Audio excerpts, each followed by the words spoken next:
Bismillahirrahmanirrahim. Assalamualaikum warahmatullahi wabarakatuh.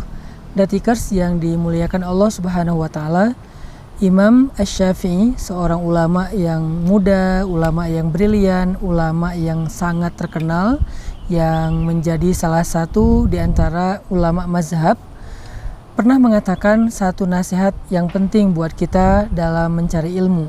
Kata beliau, siapa yang tidak pernah merasakan lelahnya belajar atau mencari ilmu, maka dia akan merasakan kehinaan karena kebodohannya sepanjang hidup. Kalimat ini sangat relevan dengan firman Allah Subhanahu wa taala di dalam Al-Qur'an, yarfa'illahu alladzina amanu minkum walladzina utul ilma darajat. Allah mengangkat kemuliaan orang-orang yang beriman di antara kalian dan orang-orang yang berilmu beberapa derajat lebih tinggi daripada orang yang tidak berilmu. Dan Allah juga berfirman, yu'til hikmata may yasha wa may yu'tal hikmah faqad utiya khairan katsira. Allah memberikan ilmu hikmah kepada siapa yang dia kehendaki, dan siapa yang diberikan ilmu hikmah maka sesungguhnya dia telah diberikan khairan katsira, kebaikan yang sangat banyak. Inilah keutamaan ilmu, terutama ilmu akhirat. Karena para ulama mengatakan ilmu itu ada dua, ada ilmu dunia, ada ilmu akhirat. Apa yang membedakan ilmu dunia dan ilmu akhirat? Karena tidak semua ilmu agama itu ilmu akhirat. Tidak semua ilmu sains atau ilmu bisnis atau ilmu yang berhubungan dengan alam berarti ilmu dunia. Ilmu dunia adalah ilmu yang dipelajari untuk mendapatkan keuntungan dunia. Mendapatkan uang, mendapatkan jabatan, mendapatkan ketenaran, dan berbagai macam lagi kesenangan-kesenangan dunia. Itulah ilmu dunia. Walaupun yang dipelajari itu adalah tentang fikih, tentang Al-Quran, tentang hadis, tentang ilmu agama.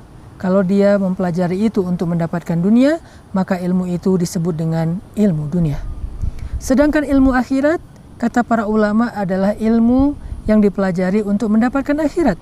Mendapatkan ampunan Allah, ridho Allah, surga Allah, terbebas dari api neraka, kemuliaan di sisi Allah.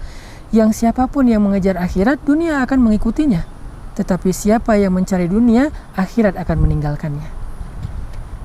Maka ilmu akhirat, semua ilmu yang dicari untuk mendapatkan kebaikan di sisi Allah Subhanahu wa taala. Walaupun ilmu sains, walaupun ilmu kimia, fisika, biologi, astronomi, psikologi, dan seterusnya, kalau dia mempelajari itu untuk Allah, untuk mendapatkan ridho dari Allah, maka itu ilmu akhirat. Nah, Imam Syafi'i mengatakan, siapa yang tidak pernah merasakan lelahnya belajar ilmu, maka dia akan merasakan kehinaan karena kebodohan sepanjang hidup.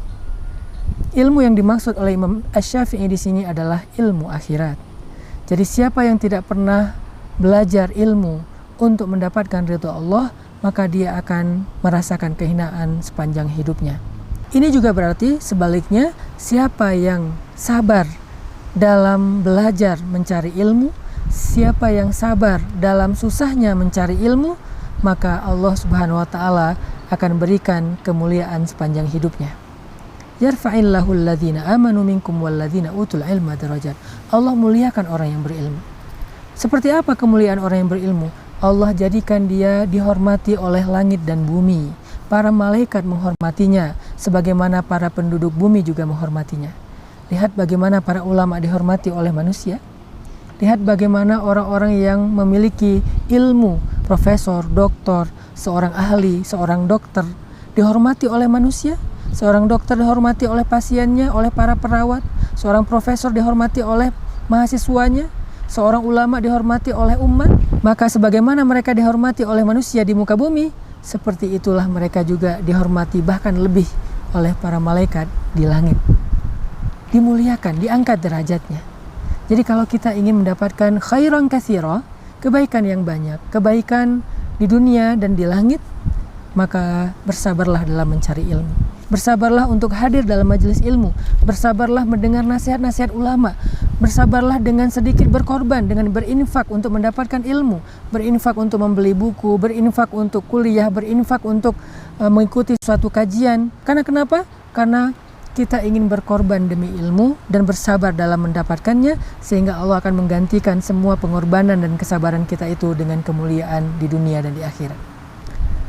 Sampai ulama pernah mengatakan juga, kemuliaan seorang ahli ilmu dibandingkan orang yang tidak berilmu itu seperti kemuliaan Nabi Muhammad SAW di antara umatnya. Bagaimana Nabi dimuliakan oleh Allah di antara kita semua. Maka seperti itulah kita akan dimuliakan jika kita berilmu di antara manusia yang tidak berilmu. Sehingga jangan bermalas-malasan dalam belajar. Belajar Al-Quran, belajar agama, belajar ilmu yang bermanfaat bagi banyak orang. Mudah-mudahan dengan begitu Allah Subhanahu wa Ta'ala akan menurunkan rahmatnya kepada kita dan para malaikat akan mendoakan kita dengan kebaikan. Semoga bulan Ramadan menjadi bulan ilmu, di mana kita jadikan bulan ini untuk itikaf, mendengar banyak taklim, tadarus Al-Quran, membaca tafsir, sehingga setelah Ramadan kebiasaan itu bisa menjadikan kita sebagai seorang penuntut ilmu yang mulia di dunia dan di akhirat. Barakallahu fikum.